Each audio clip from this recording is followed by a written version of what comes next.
Well, welcome everyone and happy Monday. My name is Tracy Murphy-Poxtis and this is Good to Great in Under 8, the weekly show for mid to senior level business professionals who want to start cracking the code on how to have more successful and fulfilling careers. So I'm wondering if you're someone who is just never satisfied with your work, meaning no matter what, you just never feel like you've delivered your all. Or are you someone who's beaten yourself up time and time again over some failures, maybe even the smallest of mistakes? Or are you someone who's worried so much about whether or not you're going to actually be able to achieve your goals that you actually feel weighed down when you start thinking about these goals? Well, if you said yes to any of these things, it's likely that you have some degree of what's known as unhealthy perfectionism within you. And it's not to say that unhealthy perfectionism is completely bad.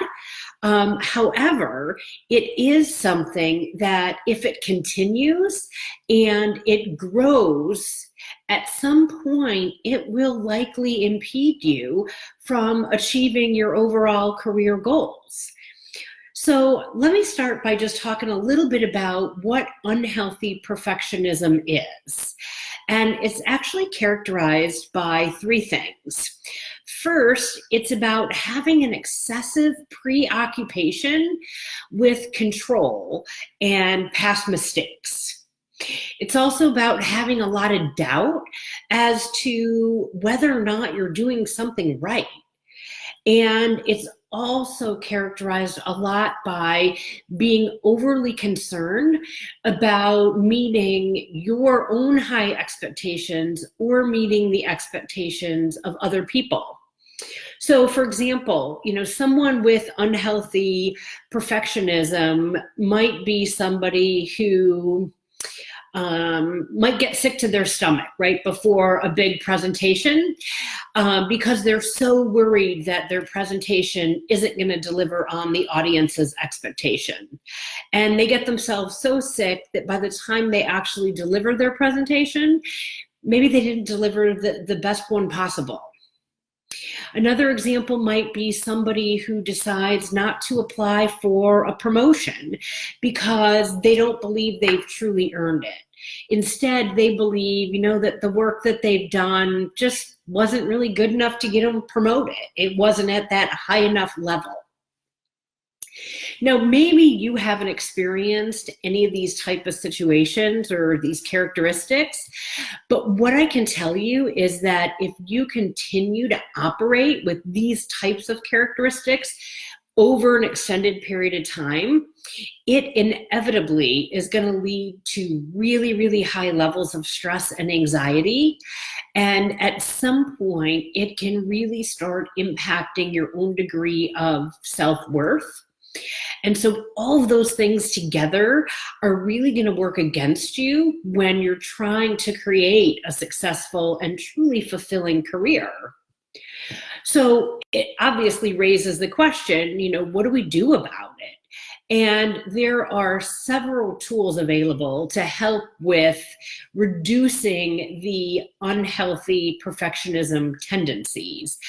And so today I thought I'd just share three of my favorites with you that have worked really well for me in the past and have also worked really well for many of my clients. And so the first one is what I call practice good enough. Right now, I'm not saying slack off, right? What I am saying is do really good work. And at the same time, also start to recognize for yourself when your work has reached good enough. And good enough, guys, is that point where continuing to do more isn't really going to get you anymore, isn't going to deliver better results, right? It's that point when you start focusing on all the little details that don't really add any additional value.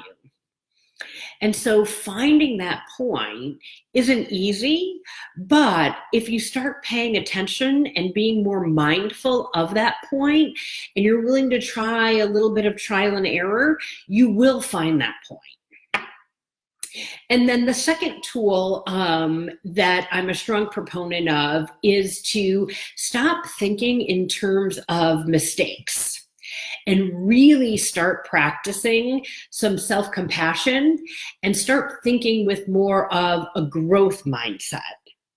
So perfectionists are notoriously intolerant of any kind of flaw in any kind of shortcoming, right? They see anything less than perfection as pure failure. But self-criticism and that kind of black and white thinking, right? It's either good or it's failure, really isn't helpful, right? And it isn't serving you in achieving your goals. It is going to help you so much more if you really start practicing some of that self-compassion. And that starts by accepting the fact that nobody is perfect, including you. And try being kind to yourself, right? Try being as kind to yourself as you are to maybe friends and colleagues, right, when they make errors. And then along these same lines, guys, is the idea of really redefining what the word mistake means. Did you know that the actual definition of the word mistake is actually, if you look it up in the dictionary, it says it's a judgment that is misguided or wrong. And that's crazy, right? It's actually a judgment, meaning somebody is labeling something as misguided or wrong. And I always wonder, like, what if we just stopped labeling mistakes as wrong or as bad? And we started thinking about them as, hey, a mistake is nothing more than an expected part of the learning process.